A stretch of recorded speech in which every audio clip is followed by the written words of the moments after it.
नमस्कार दोस्तों, और आप सभी का मेरे चैनल पर स्वागत है। आज मैं पहुंचा हूं दिल्ली के लाल किला पर, और आप सभी मेरे साथ देखने के लिए चलना दिल्ली का लाल किला।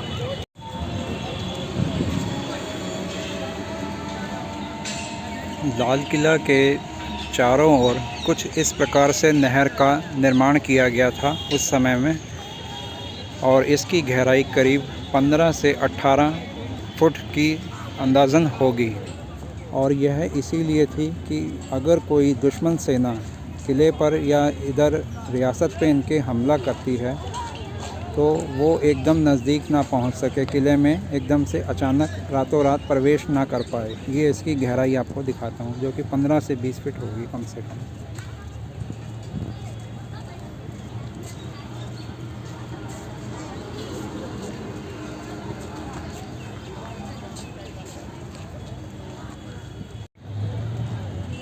ये लाल किला की मुख्य प्राचीर है, और सामने जो आपको डंडा दिख रहा है, इसी पर स्वतंत्रता दिवस का झंडा लहराया जाता है देश के प्रधानमंत्री द्वारा हर साल 15 अगस्त को। दोस्तों, आपकी जानकारी के लिए बता देता हूँ कि लाल किले का निर्माण शाहजहाँ ने करवाया था। हालांकि शाहजहाँ की राजधानी पहले आगरा हुआ करती थी, पर जब मुमताज़ महल की डेथ हो गई तो उसने अपनी राजधानी को दिल्ली में स्थानांतरित किया। दिल्ली आने से पहले सन 1638 में उसने आदेश दिया अपने सलाहकारों को कि दिल्ली में उसके लिए कोई अच्छा सा किला बनाया जाए, और उसने इस किले का निर्माण करवाया 1638 में।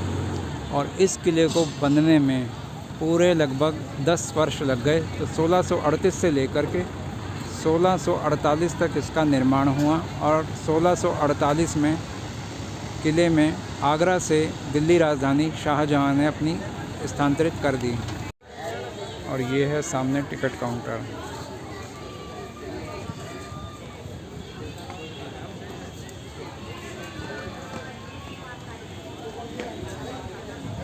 ये सामने क्लॉक रूम है।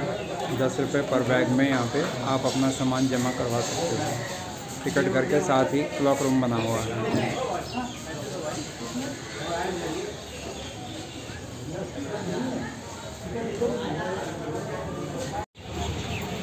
टिकट यहाँ पर दिखाने के बाद में यहाँ से एंट्री हैगी। यहाँ अब हम अंदर एंट्री कर रहे हैं। अभी एक बार और सिक्योरिटी चेक होगी।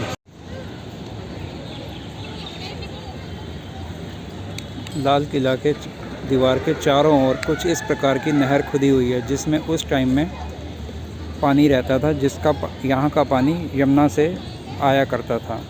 इस नहर को यमुना से जोड़ा गया था। और ये रहा गेट। अब इसमें करेंगे एंट्री। यहाँ पर 2 कैनन भी लगी हुई है। पुराने ज़माने के हिसाब से जो तोप हुआ करती थी वो लगी हुई है। एक ये रही और एक ये रही। यहाँ पर खड़े हुए सभी लोग अपनी सेल्फी वीडियो करवा रहे हैं।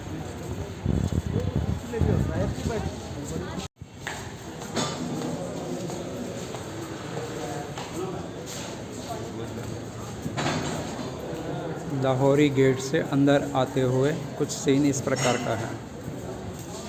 ये सामने जो आप सीढ़ियाँ देख रहे हैं, यहीं से प्रधानमंत्री चढ़कर ऊपर प्राचीर पर स्वतंत्रता दिवस पर झंडा लहराने के लिए जाते हैं। लाहौरी गेट से अंदर एंट्री हो जाने के बाद में ये रास्ता इधर को जा रहा है मीना बाज़ार की ओर को, जिसको छत्ता बाज़ार के नाम से भी जाना जाता है। और ये किले की ऊंचाई यहाँ पर ऐसा बताया जाता है कि ऊपर तक हाइट इसकी 31 मीटर तक की हैगी।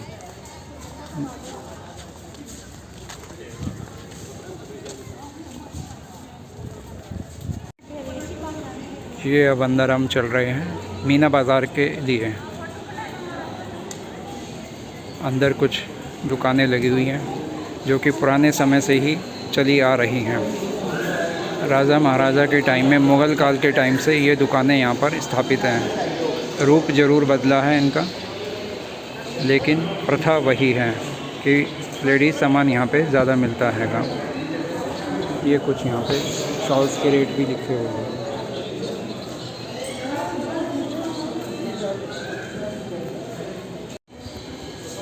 लेडीज़ पर्स वगैरह बहुत ही एंटीक टाइप के।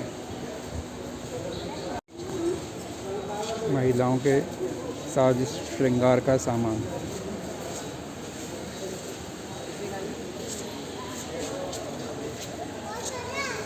कानों के झुमके देखे कितने अच्छे हैं, बेहतरीन एकदम पुराने समय के हिसाब से।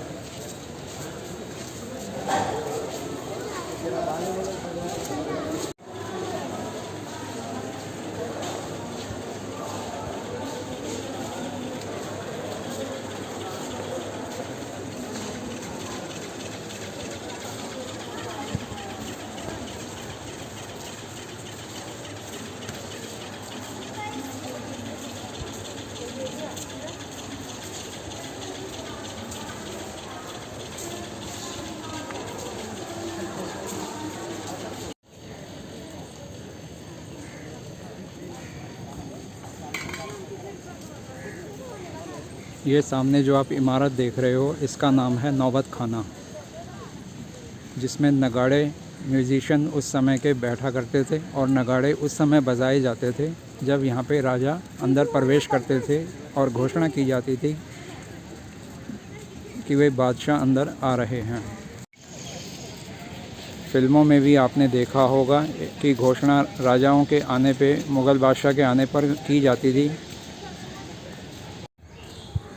अब आप और हम सभी नौबत खाने के लिए अंदर एंट्री कर रहे हैं। इसमें आपको मैं दिखाता हूँ ऊपर छत का नज़ारा, इसके गुंबद का। अभी भी इसकी कुछ सुंदरता बाकी है।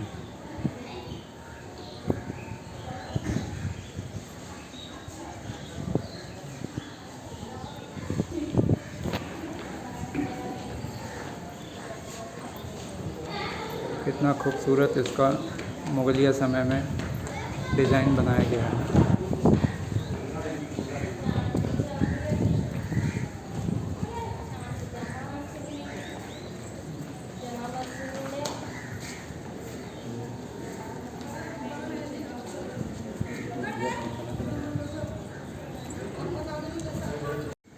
आपको मैं कोशिश कर रहा हूँ कि नौबत खाने की हर दरो दीवार को आपको बारीकी से दिखा सकूँ।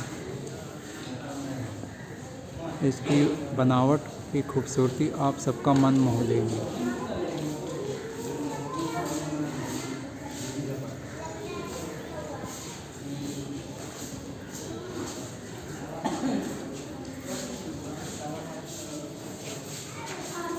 ये कुछ पुराने अवशेष इसमें जो बाकी रह गए हैं उस समय की कला का नमूना। नौबत खाने की दरवाज़े की दीवार पर कुछ इस तरह का काम किया हुआ है।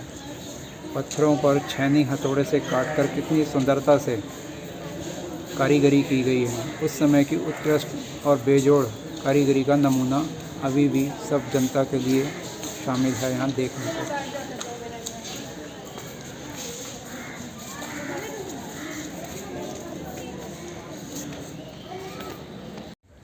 ये नौबत खाने में ऊपर जाने का रास्ता है, लेकिन यहाँ पे आम जनता को जाना मना है। 2 मंजिला बना हुआ है नौबत खाना। ये दूसरी मंजिल और उसके ऊपर छज्जे निकले हुए हैं, फिर छत, और ये वाली पहली मंजिल। ये भूतल।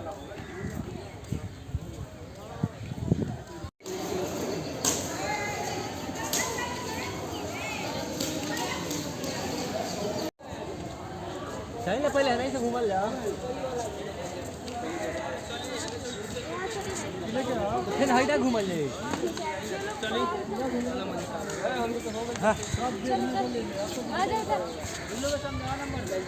और यह है दीवाने आम। इसमें यहाँ पर मुग़लिया बादशाह शाहजहाँ आम जनता से मुलाकात करते थे और उनकी कोई भी केस होता था, कोई फरियाद होती थी, वो यहाँ पर बैठ के अंदर सुनते थे। वो जगह भी आपको अभी दिखलाता हूँ।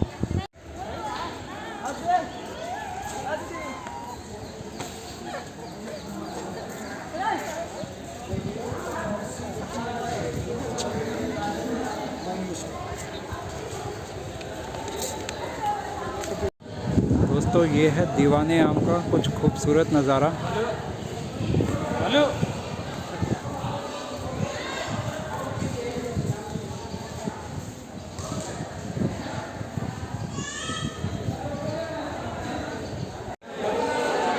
और यही है वो खूबसूरत सिंहासन जिस पे शाहजहाँ बैठ कर के अपनी जनता से मुलाकात करते थे और उनकी फरियादें सुना करते थे।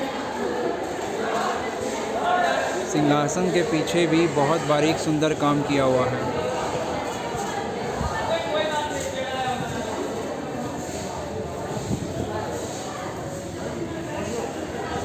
सफ़ेद संगमरमर से बना हुआ है और इसके ऊपर खूब अच्छी सुंदर नक्काशी उस समय के हिसाब से उकेरी गई है।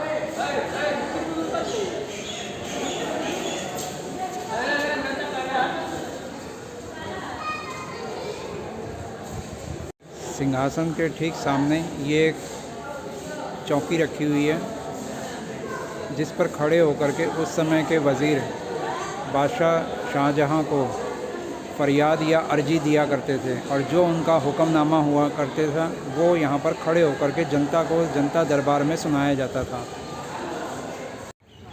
यहाँ स्टोन पर लिखा हुआ है कि सामने जाएंगे तो रंग महल है और लेफ़्ट जाएंगे तो हयात बख्श बाग और मंडप हैगा। तो पहले चलते हैं रंग महल की ओर और मुमताज़ महल देखते हैं। और ये सामने नज़ारा है मुमताज़ महल का, जिसके बीचों बीच जो ये नहर ए बहिश्त बहती थी उस नहर का किनारे दिखाई दे रहे हैं उभरे हुए। इस महल के बीच में से नहर बहिश्त इसलिए बहती थी ताकि इसमें जो भी कक्ष बने हुए थे वो पानी की वजह से ठंडे रह सकें।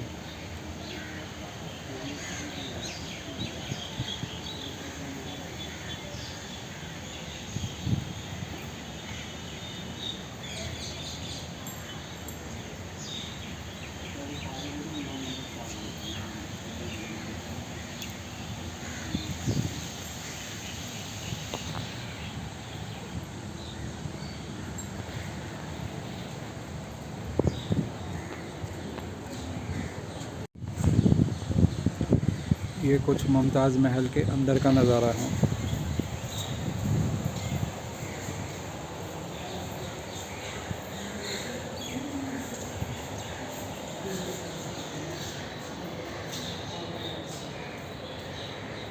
ये अंदर उनके रानियों के कक्ष अंदर बने हुए हैं।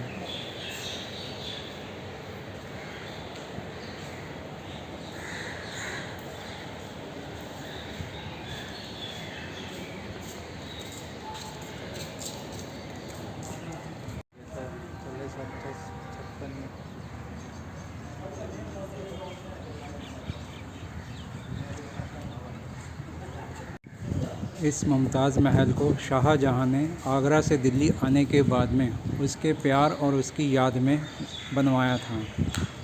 और 1857 में जब अंग्रेज़ों ने दिल्ली पर कब्ज़ा कर लिया था तो अंग्रेज़ लोग जो थे वो यहाँ पर कैदियों को रखते थे।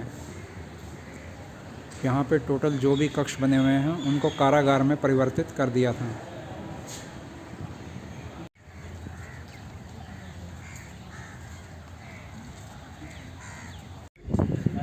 ये कि यहाँ पे रास्ता दिया गया है, किले से बाहर जाने का होगा शायद।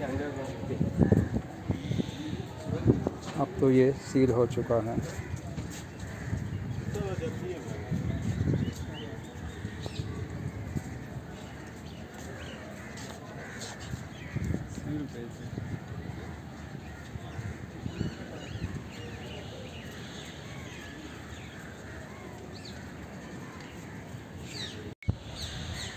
और ये है नहर ए बहिश्त।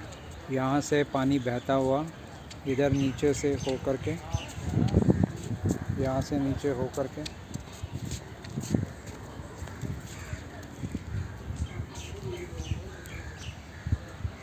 इधर सामने पानी ये बहता हुआ चला जाता था। और ये पानी यहाँ से आगे बहता बहता इधर एक छोटा सा फाउंटेन बना हुआ है। छोटा तो क्या, काफ़ी बड़ा फाउंटेन बना हुआ है इसमें आकर के ये पानी मिल जाता था। आगे जाने का रास्ता बंद है। सामने ये फाउंटेन दिखाई दे रहा है जो कि मुगलिया काल का ही हैगा। और इसमें ये लाल पत्थर वाले भी छोटे छोटे फुहारे उस समय चलते रहे होंगे।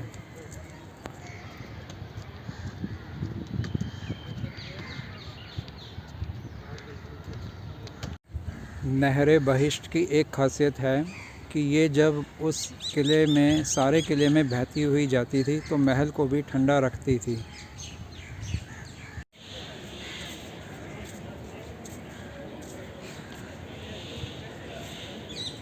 ये दीवाने खास के नीचे एक दरवाज़ा दिया हुआ है जो पीछे की तरफ बाहर निकलता था जमुना जी की तरफ को।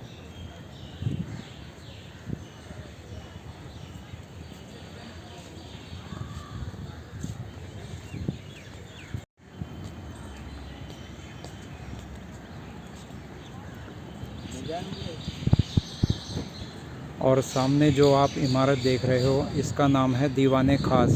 ये बादशाह का निजी कक्ष होता था। इसमें कुल मिलाकर के 3 कक्ष थे, जिसमें एक इबादत गाह भी होती थी जिसमें वो निजी तौर पर बैठकर इबादत किया करते थे, या उनका शाही परिवार उनके साथ बैठकर इबादत में शामिल होता था।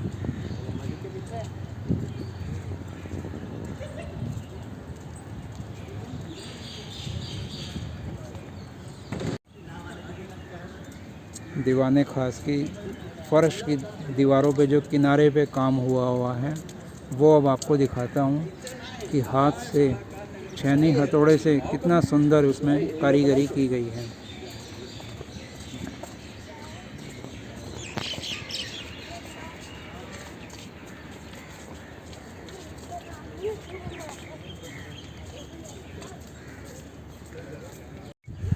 दीवाने खास में संगमरमर की जालियों का निर्माण कुछ इस तरह से किया गया था ताकि अंदर ठंडी हवा आ और जा सके।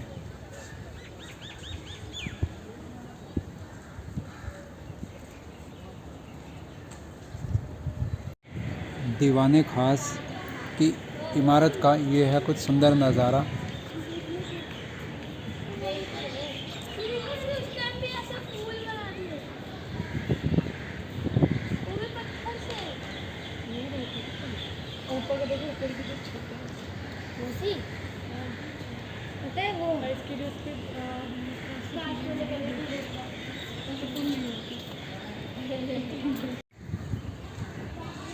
ऐसा बताया जाता है कि शाहजहाँ ने लाल किले को बहुत ही मन से बनवाया था, इसीलिए उसने अपने दीवाने खास में सोने चांदी का और बहुमूल्य कीमती पत्थरों का भी इन खंभों पर इस्तेमाल करवाया था। लेकिन जब अंग्रेज़ों ने और अफ़गानी बादशाहों ने इस किले पर हमला करा था, समय समय पर इस किले में जो भी कीमती सामान था वो लूट लिया गया।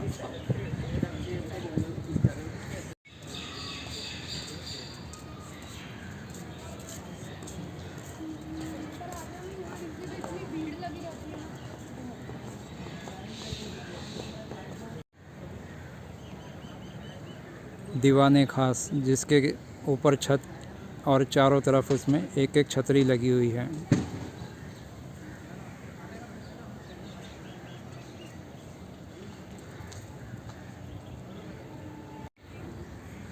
ये सामने जो इमारत दिखाई दे रही है इसका नाम है मोती मस्जिद, जो शाहजहाँ के बेटे ने अपने लिए बनवाई थी निजी तौर पर। और यहाँ पर शाही परिवार की जो महिलाएं उस समय रहा करती थी, औरंगज़ेब की पत्नी या बेटी वगैरह या और जो महिलाएं थी, वो यहाँ से निकल कर के मोती मस्जिद में इस रास्ते से सामने जो रास्ता नज़र आ रहा है यहाँ पर इबादत करने के लिए जाती थी। यहाँ पर केवल औरंगज़ेब और उसके परिवार की महिलाओं को ही अंदर आने की इजाज़त थी। ये है मोती मस्जिद का मुख्य दरवाज़ा।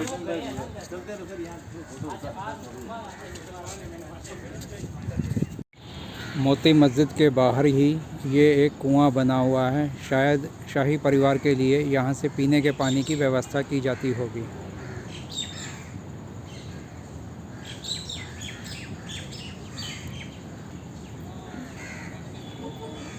ये रहा कुआं और वो सामने मोती मस्जिद।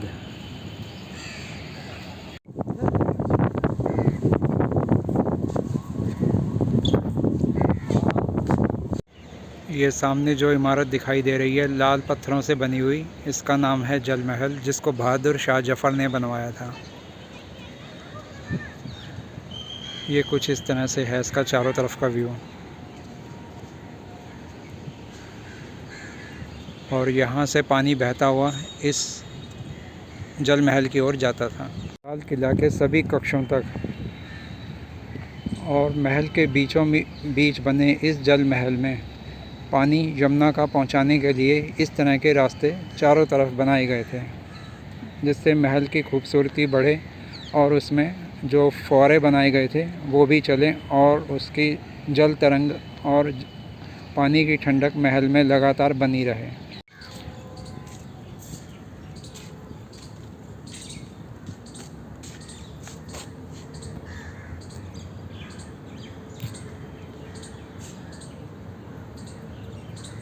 सामने पिलर के पीछे वहाँ पर जो तिरछे पत्थर दिखाई दे रहे हैं, वहीं से यमुना का पानी लिफ्ट करके इस नहर में आगे पहुँचाया जाता था। ये नहर आगे पूरे किले में जाती थी।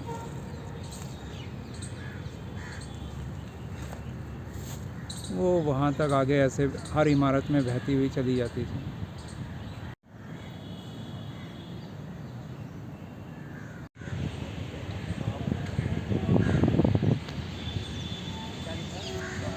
इसका नाम है शाह बुर्ज।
ये सामने जो दो भवन बने हुए हैं, इसका नाम है सावन और भादो मंडप। इस तरह के दो मंडप आमने सामने इस किले में बनाए गए हैं। इनकी आंतरिक सुंदरता, जैसा कि यहाँ पर बोर्ड पे लिखा है, वो तो अब ख़त्म हो चुकी है। और वाकई में जब लाल किले में ब्रिटिश साम्राज्य स्थापित हुआ था, तो यहाँ पर जो भी इमारतों में सोने चांदी का काम इस किले में किया गया था, उसको लूट लिया गया था। इसके मंडप के बीचों बीच एक केंद्र में छोटा सा कुंड बना हुआ भी हैगा। और इसके सामने ठीक ये एक और नहर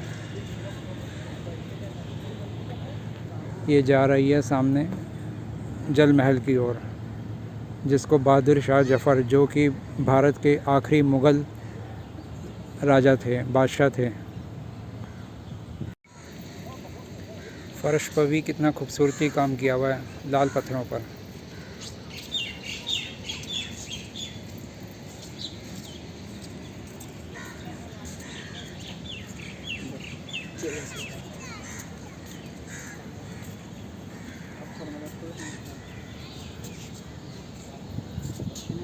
बारिश का पानी अगर यहाँ कभी इकट्ठा होता होगा तो वो अंदर जल महल में जो कुंड बना हुआ है उसमें चला जाता होगा।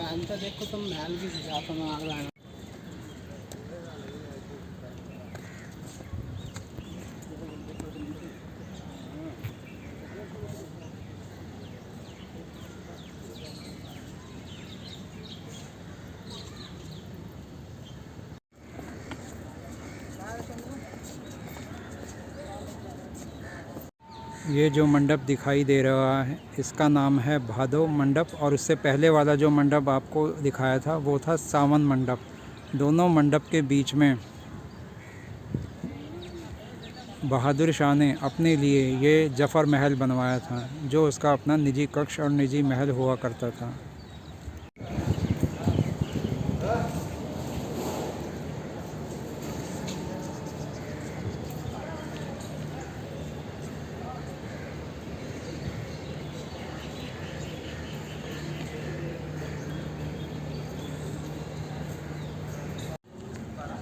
इन इमारतों का निर्माण ब्रिटिश काल में हुआ था, क्योंकि अंग्रेज़ों ने दिल्ली पर कब्ज़ा करने के बाद में लाल किले में भी काफ़ी लूटमार और तोड़फोड़ करी थी।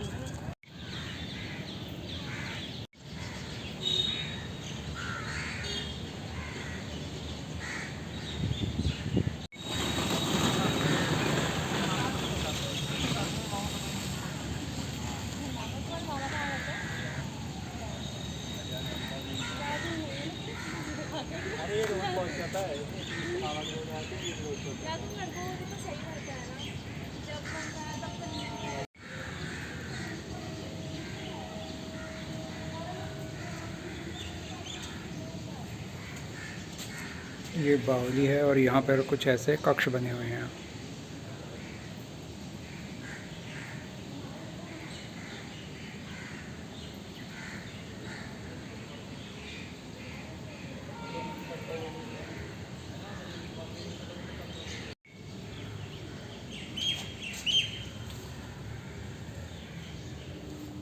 ये बावली में अंदर जाने का रास्ता, यहाँ पानी भरा हुआ है और रिपेयरिंग के काम के लिए भी कुछ सेटिंग की हुई है।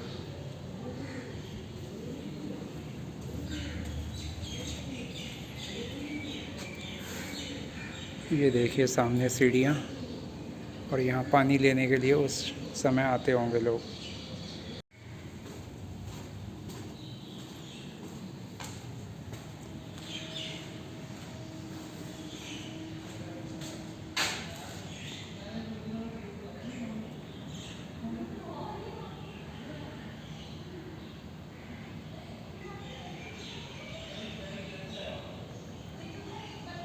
पानी तो गंदा हो चुका है, पर इसमें जो पानी के ऊपर गेट बना हुआ है सीढ़ियों के ऊपर जाने के लिए, उसकी परछाई और ये उसके नज़ारा कुछ ऐसा है।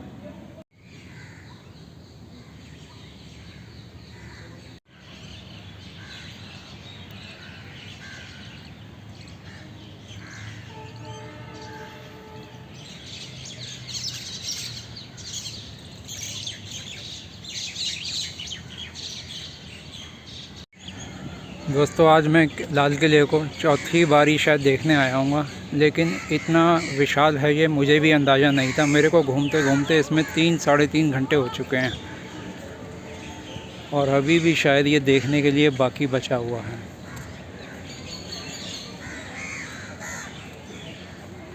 अंग्रेज़ों ने अपने रहने के लिए यहाँ पर इस तरह से कुछ बिल्डिंग्स का निर्माण कर रहा था और इस किले को नुकसान पहुंचाकर अपने लिए रहने के हिसाब से बनाया भी था।